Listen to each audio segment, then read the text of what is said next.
स्वागत है आप सभी का स्टडी आईक्यू यूट्यूब चैनल पर। दोस्तों, क्या आप लोगों को भी जीएस सबसे टफ सब्जेक्ट लगता है? क्या आप लोगों को भी जीएस सबसे बोरिंग सब्जेक्ट लगता है? तो आज की इस वीडियो को देखने के बाद आपको जीएस कभी भी बोरिंग नहीं लगेगा, क्योंकि मैंने ऐसे ऐसे पीपीटी तैयार की है, आपके लिए इतना मेहनत किया है कि जो भी स्टूडेंट्स इस वीडियो को देखेंगे उनको बोरिंग महसूस ही नहीं होगा। क्योंकि अगर हम कोई भी सब्जेक्ट है जीएस का, जैसे मैं इस वीडियो में डिस्कस करने वाला हूं प्राचीन भारत का इतिहास, जो कि अगर आप किसी भी बुक से पढ़ेंगे जाकर तो आपको 50 से 100 पेजों पर पढ़ने के लिए मिल जाएगा, नहीं तो 30 से 40 पेजों के लिए पढ़ने को तो मिलेगा ही। लेकिन उन्हीं किताबों से पढ़कर एग्जाम रिलेवेंट मैंने पीपीटी तैयार की है, वो भी देख सकते हैं कितनी गजब तरीके से मैंने पीपीटी तैयार की है। उन्हीं से इम्पॉर्टेंट केवल वही पढ़ेंगे जो हमें एग्जाम में पूछा जाता है। हमें कोई इतिहासकार नहीं बनना है, और ऐसी ट्रिक से पढ़ेंगे, ना आपको कोई नोट्स बनाना है ना कोई कॉपी उठाना है, सिर्फ बैठे बैठे इस वीडियो को वॉच करना है। क्योंकि इस वीडियो में मैं पहले आपको टॉपिक कवर कराऊंगा, उसके बाद देखिए ये एग्जाम रिलेवेंट क्वेश्चन की प्रैक्टिस भी करवाऊंगा। यानी कि इसी वीडियो में टॉपिक ख़त्म, इसी वीडियो में क्वेश्चन की प्रैक्टिस, यानी कि एक टॉपिक एक वीडियो में कंफर्म। दोबारा कहीं भी किसी भी चैनल पर किसी भी बुक से आपको ये टॉपिक पढ़ने की ज़रूरत ही नहीं पड़ेगी। तो चलिए, वीडियो थोड़ा लंबा होगा, लेकिन आप धैर्य बनाकर रखेंगे तो आपका ये जो चैप्टर है प्राचीन भारत का इतिहास बिल्कुल क्लियर हो जाएगा। तो चलिए, बिना किसी टाइम वेस्ट के वीडियो को शुरू करते हैं। तो हम लोग सबसे पहले यहाँ पर आज पढ़ने वाले हैं प्राचीन भारत का इतिहास। तो यानी कि जो प्राचीन भारत का इतिहास है उसके स्रोत हैं, यानी कैसे पता चलता है प्राचीन भारत का इतिहास। तो धर्म ग्रंथों से, ऐतिहासिक ग्रंथों से, विदेशियों का विवरण यानी जो विदेशी आए थे, और पुरातत्व से, साक्ष्य यानी कि जो खुदाई में मिली पुरातत्व साक्ष्यों से, इससे हमारे भारत के प्राचीन इतिहास की जानकारी मिलती है। एक इम्पॉर्टेंट क्वेश्चन, इतिहास का जनक हेरोडोटस को कहा जाता है। ये अक्सर एग्जाम में पूछा जाता है कि इतिहास का जनक किसे कहा जाता है। तो हेरोडोटस को इतिहास का जनक कहा जाता है। एक क्वेश्चन ये यहाँ पर इससे आपको तैयार करना है कि इतिहास का जनक हेरोडोटस को कहा जाता है। हमारे जो प्राचीन भारत का इतिहास है उसको 3 भागों में बांटा गया है। पहला है प्रागैतिहासिक काल, दूसरा है आद्य ऐतिहासिक काल, तीसरा है ऐतिहासिक काल। जिसमें ज़्यादा इंपॉर्टेंट क्वेश्चन में इसी से पूछे जाते हैं। इसी से भी कभी कभी इन दोनों से क्वेश्चन आ जाते हैं जो कि कोई भी टीचर आपको नहीं पढ़ाता है, लेकिन मैं आज आपको इनसे क्वेश्चन इंपॉर्टेंट करवाने वाला हूँ। जो पहले हमारा प्रागैतिहासिक काल है उसके बारे में इंपॉर्टेंट बात रखने की ध्यान यह है, नोट पॉइंट है, इस काल का कोई लिखित वर्णन नहीं है, क्योंकि इसमें कोई भी लिपि नहीं थी। यानी कि इस काल के लोग जो थे वो किसी भी कहीं पर भी कुछ लिख नहीं पाए। तो इससे यह पता चलता है कि प्रागैतिहासिक यानी कि प्री हिस्टोरिक पीरियड में कोई भी लिपि नहीं थी जिससे मानव यहाँ का लिख नहीं सका। अब हम लोग बात करते हैं आद्य ऐतिहासिक काल की। आद्य ऐतिहासिक काल में यानी कि प्रोटो हिस्टोरिक पीरियड, हमारा नोट पॉइंट है, इस काल में लिपि तो थी लेकिन पढ़ी नहीं जा सकी। यानी कि इस काल का जो मानव था उसने कुछ लिखा तो है, लेकिन उसने अपने भाषा में लिखा है, उसको इस काल के लोग यानी कि हम लोग समझ नहीं पाते हैं। यानी कि इससे यह पता चलता है आद्य ऐतिहासिक काल के मानव लिखना तो जानता था, उसके पास लिपि तो थी, लेकिन वो अब हम लोग उसको पढ़ नहीं सकते हैं। और हमारा तीसरा है ऐतिहासिक काल, इसको यही सबसे इम्पॉर्टेंट है। इसमें नोट पॉइंट है, इस काल में लिपि भी थी और पढ़ी भी जा सकी है। यानी कि इस काल के मानव ने जो लिखा था उसको हम आज भी पढ़ सकते हैं। तो इसमें से आपको ये इम्पॉर्टेंट पॉइंट ध्यान रखना है, प्रागैतिहासिक काल के मानव के पास कोई भी लिपि नहीं थी, आद्य ऐतिहासिक काल में लिपि तो थी लेकिन हम पढ़ नहीं सके, और ऐतिहासिक काल में लिपि भी थी और हम उसे पढ़ भी सकते हैं। और जो ऊपर है, इतिहास का जनक हेरोडोटस को कहा जाता है। हम लोग बढ़ते हैं अपनी नेक्स्ट स्लाइड की तरफ। नेक्स्ट स्लाइड में हमें है बताया, जैसा कि मैंने आपको प्रागैतिहासिक काल के बारे में बताया, तो यहाँ पर प्रागैतिहासिक काल को भी 3 भागों में बांटा गया है। पहला है पुरापाषाण काल, दूसरा है मध्य पाषाण काल, और तीसरा है नवपाषाण काल। तो ये इसके 3 भाग हैं, यानी कि पुरापाषाण काल पैलियोलिथिक पीरियड, मध्य पाषाण काल मेसोलिथिक पीरियड, नवपाषाण काल नियोलिथिक पीरियड। और जो हमारा इतिहास का आद्य इतिहास काल है इसको सिर्फ एक भाग में बांटा गया है, जो कि है सिंधु सभ्यता, जिसके बारे में हम भी पढ़ेंगे अगली वीडियो में। और जो ऐतिहासिक काल है इसके बारे में इसको भी 3 भागों में बांटा गया है, जिसे प्राचीन इतिहास, मध्यकालीन इतिहास, आधुनिक इतिहास, यानी कि ancient history, medieval history and modern history. ये आपको भाग याद रखना है कि प्रागैतिहासिक काल को 3 भागों में पूरा पाषाण काल, मध्य पाषाण काल और नवपाषाण काल के रूप में बांटा गया है। हम लोग बढ़ते हैं आगे।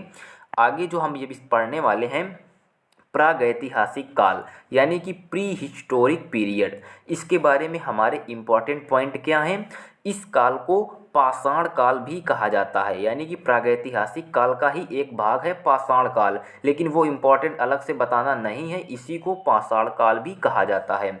और जो हमारा दूसरा है, इसकी खोज सन 1862 ईस्वी में रॉबर्ट ब्रूस ने की थी। ये जो ईस्वी दी हुई है ज़्यादा इम्पोर्टेंट नहीं रखती, लेकिन एनसीईआरटी में दी थी तो मैंने आपको बता दिया। इसकी खोज 1862 में रॉबर्ट ब्रूस ने की थी।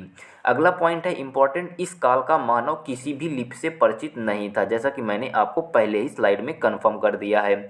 और ये पॉइंट है, इस काल का पता पुरातात्विक अवशेषों से मिलता है, क्योंकि इस काल में और लिपि तो थी नहीं जिससे मानव के द्वारा लिखी हुई वस्तुएं कुछ नहीं पाई गई, तो खुदाई से पुरातात्विक अवशेषों से ही इस काल की जानकारी होती है। और जो हमारा मोस्ट इम्पॉर्टेंट पॉइंट है, इसको आपको याद रखना है, भारतीय पुरातत्व का जनक यानी कि जहाँ से हमारे इंडिया की हिस्ट्री की शुरुआत हुई, उसका जनक सर एलेक्जेंडर कनिंघम को कहा जाता है। ये काफ़ी बार एग्जाम में क्वेश्चन पूछा गया है कि भारतीय पुरातत्व का जनक किसे कहा जाता है, तो ऑप्शन में आप सर एलेक्जेंडर कनिंघम को कहा जाता है। तो ये क्वेश्चन भी आप याद कर लीजिएगा। अब चलिए हम लोग बात करते हैं प्रागैतिहासिक काल की जो 3 काल थे, पेलियोलिथिक पीरियड यानी कि पूरा पाषाण काल, मध्य पाषाण काल और नवपाषाण काल। उनमें से हम पढ़ने जा रहे हैं पूरा पाषाण काल को। इसमें है, यह प्राचीन भारत की शुरुआत होती है, यहीं से भारत की हिस्ट्री की स्टार्टिंग होती है। और इसी काल के मानव को आदि मानव भी कहा जाता है, यानी कि जो पूरा पाषाण काल का मानव है उसे आदि मानव कहा जाता है। अब इस काल के बारे में इम्पॉर्टेंट हमारे पॉइंट हैं, गोल्डन पॉइंट हैं। पहला है, इस काल के मानव के पास घर नहीं था, अतः मानव का जीवन अस्थिर था, यानी कि मानव के पास घर नहीं था तो वो घूम घूम कर कहीं भी रह लेता था। दूसरा हमारा पॉइंट है, इस काल के मानव का भोजन दूसरों पर आश्रित था, क्योंकि मानव जीव जंतुओं को मारकर अपना भोजन बनाता था। मानव जो था ये जीव जंतुओं को मारकर भोजन की अपनी तलाश करता था, इसी वजह से इसके पास घर भी नहीं था, इसीलिए इसका जीवन अस्थिर था और ये जीव जंतुओं को मारकर अपना भोजन बनाते थे। अगला इम्पॉर्टेंट पॉइंट है, इस काल के मानव ने आग की खोज की थी, जो पूरा पाषाण काल की सबसे बड़ी उपलब्धि है यही है। ये क्वेश्चन बनता है कि पूरा पाषाण काल की सबसे बड़ी उपलब्धि क्या है, तो हमारा ऑप्शन हो जाएगा आग की खोज इस काल में हुई थी, यही सबसे बड़ी इसकी उपलब्धि है। अगला पॉइंट है, इस काल का मानव जानवरों को मारने के लिए पत्थर के औजारों का उपयोग करता था।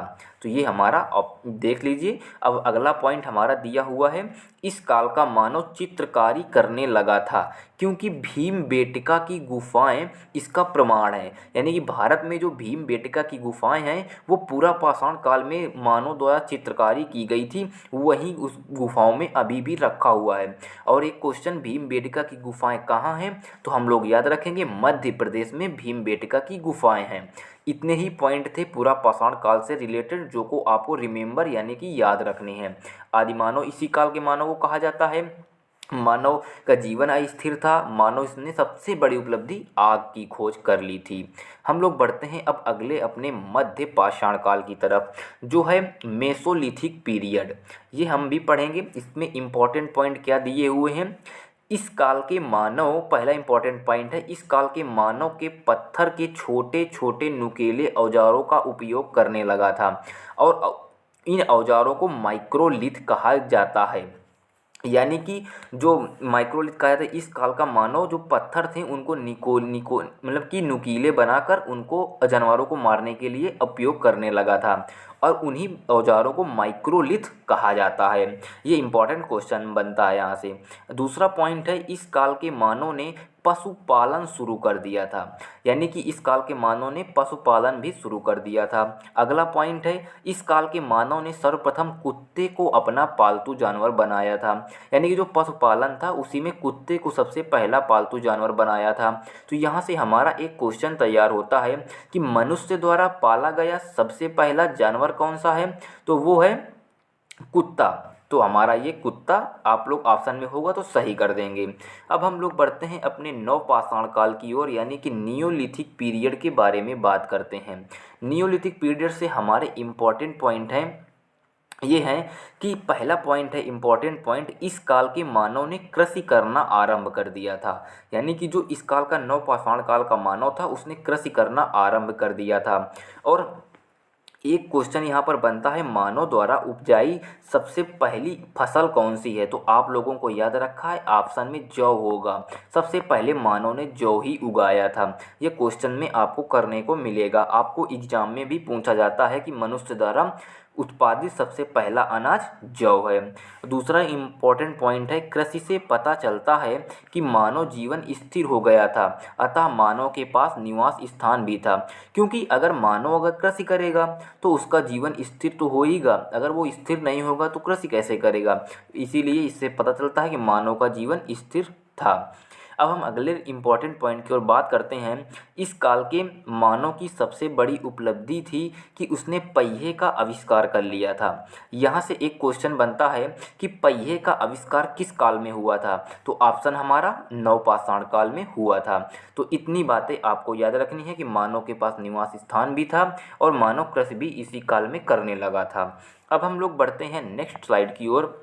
जो हमने इन अभी तक जो कुछ पढ़ा है उसमें से इम्पॉर्टेंट पॉइंट आपको क्या याद रखने हैं जो कि एग्जाम्स में क्वेश्चंस के तौर पर पूछे जाते हैं।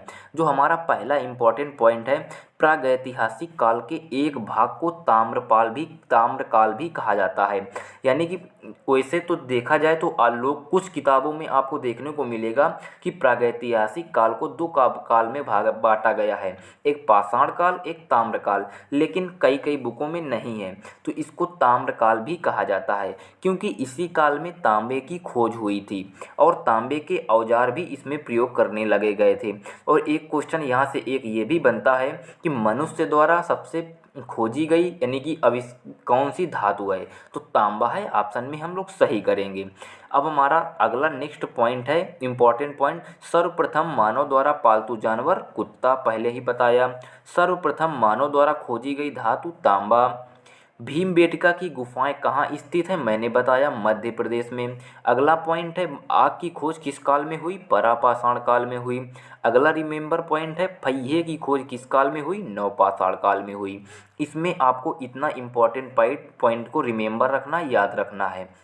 अब दोस्तों हम लोग करते हैं पास्ट ईयर एग्जाम में आए हुए इसी यानी कि भारत के प्राचीन हिस्ट्री से, एंशियंट हिस्ट्री से आए हुए क्वेश्चन, जो कि मैंने अभी हम लोगों ने काल पढ़े हैं, उन्हीं से रिलेटेड जो क्वेश्चन हैं वो हम लोग करते हैं, जिससे कि हमारा टॉपिक इसी वीडियो के अंदर समाप्त हो जाए और हमारे क्वेश्चंस भी क्लियर हो जाएं। इन पीपीटी बनाने में दोस्तों बहुत मेहनत लगी है। अगर आपके पास थोड़ा सा भी टाइम हो तो चैनल को सब्सक्राइब ज़रूर कर देना और इस वीडियो को एक लाइक भी कर देना।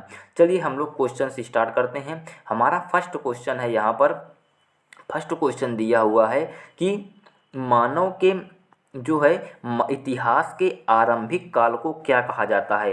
यानी कि जो भारत का इतिहास है, जहाँ से इतिहास आरंभ हुआ था, उसे क्या कहा जाता है। तो यहाँ पर हमारा ऑप्शन सी करेक्ट हो जाएगा। पुरापाषाण काल को ही इतिहास का आरंभिक काल भी कहा जाता है, तो ऑप्शन सी हमारा करेक्ट हो जाएगा। नेक्स्ट क्वेश्चन है, पुरापाषाण काल के मानव के मनोरंजन का साधन क्या था। तो जो पुरापाषाण काल के मानव का मनोरंजन का साधन ऑप्शन बी शिकार था। इससे इनको ही वही भोजन भी बनाता था और इसके मनोरंजन का साधन भी था। हम लोग बढ़ते हैं नेक्स्ट क्वेश्चन की तरफ। नेक्स्ट क्वेश्चन है हमारा, मानव द्वारा प्रयुक्त पहली धातु कौन सी है, तो ऑप्शन ए तांबा हमारा सही हो जाएगा। नेक्स्ट क्वेश्चन है हमारा, किस काल का मानव शिकार के लिए पत्थर के औजारों का प्रयोग करता था, तो ऑप्शन हमारा डी हो जाएगा। पुरापाषाण काल का मानव पत्थर के औजारों का जानवरों को मारने के लिए उपयोग करता था।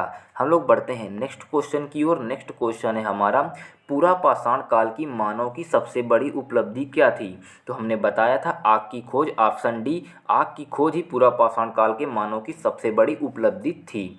नेक्स्ट क्वेश्चन है, किस काल का मानव शिकार के लिए नुकीले पत्थर के औजार का प्रयोग करने लगा था? हमने पढ़ा कि पूरा पाषाण काल के लोग पत्थर का उपयोग करते थे जानवर मारने के लिए, लेकिन नुकीले पत्थरों का उपयोग मध्य पाषाण काल में हुआ है। तो हमारा ए ऑप्शन करेक्ट हो जाएगा। अब हम लोग बढ़ते हैं नेक्स्ट क्वेश्चन की ओर। नेक्स्ट क्वेश्चन है हमारा, निम्न में से किस युग को चल्कोलिथिक युग कहा जाता है? चल्को या फिर चालकोलिथिक युग कहा जाता है। तो दोस्तों चालको से आप याद रखना, चालक से याद करना। चालक क्या होता है? हमारी कंडक्टर क्या होते हैं? चालक कहते हैं धातु को, धातु को कहते हैं। तो यानी कि जिस काल में धातु की खोज हुई थी उसे ही चालकोलिथिक युग भी कहा जाता है। तो जो हमारा पाषाण काल है, पाषाण काल में चालकोलिथिक, यहाँ पर सॉरी ऑप्शन में गलत है, ऑप्शन नहीं है। पाषाण काल को लिखकर यहाँ पर आप लिख दीजिए ताम्रकाल। ताम्रकाल एक ऑप्शन बना लीजिए। ताम्रकाल को ही चालकोलिथिक युग भी कहा जाता है। तो यहाँ पर गलती से मिसप्रिंट है, ऑप्शन में नहीं है, लेकिन आप याद रखेंगे ताम्रकाल को चालकोलिथिक युग भी कहा जाता है। अब हम लोग बढ़ते हैं नेक्स्ट क्वेश्चन की ओर। नेक्स्ट क्वेश्चन है, मध्य पाषाण काल में प्रयुक्त पत्थर के नुकीले औजारों को क्या कहा जाता था? हमने पीछे पढ़ा माइक्रोलिथ कहा जाता था। जो औजार थे नुकीले औजार, उनको माइक्रोलिथ नाम दिया गया। हम लोग बढ़ते हैं नेक्स्ट इम्पॉर्टेंट क्वेश्चन की ओर। जो इम्पॉर्टेंट क्वेश्चन है वो है, भीमबेटका की गुफाएं कहाँ स्थित हैं? तो ऑप्शन सी, मध्य प्रदेश में भीमबेटका की गुफाएं स्थित हैं। ऑप्शन हमारा नेक्स्ट क्वेश्चन है, मानव द्वारा पालतू बनाया गया सबसे पहला जानवर कौन सा है? तो ऑप्शन बी, कुत्ते को मानव ने सबसे पहला जानवर बनाया था। एक क्वेश्चन और आपको याद रखना है कि सबसे पहली हमारी मानव द्वारा उत्पादित अनाज कौन सा है? तो वो हमने क्या बताया था आपको, जौ। तो इसको भी याद रखना। क्वेश्चन हमारे पास नहीं है लेकिन याद करा दिया मैंने। इस वीडियो में हम लोगों ने क्या क्लियर किया? प्रागैतिहासिक काल, यानी कि प्राचीन भारत के इतिहास में प्रागैतिहासिक काल को हम लोगों ने क्लियर कर लिया है। प्रागैतिहासिक काल के बाद क्या था? हमारा आद्य ऐतिहासिक काल, जिसमें आता है हड़प्पा की सभ्यता। क्या आती है? इस हड़प्पा की सभ्यता, वो इम्पॉर्टेंट है, वो हम लोग अगली वीडियो में कवर करने वाले हैं। तो यानी कि जो अगला इसका भाग आएगा उसको भी आप देखिए ज़रूर, क्योंकि आपको मैंने हिस्ट्री की स्टार्टिंग कर दी है। तो दोस्तों इस वीडियो को बनाने में बहुत मेहनत लगती है, क्योंकि पीपीटी आपको ऐसी विजुअलाइजेशन के साथ बनाया है जिसमें बहुत टाइम लगता है। इस वजह से एक बार चैनल को सब्सक्राइब करके बेल आइकन को प्रेस कर लीजिए, क्योंकि इसी तरह की वीडियो की नोटिफिकेशन आपको सबसे पहले मिलती रहेंगी।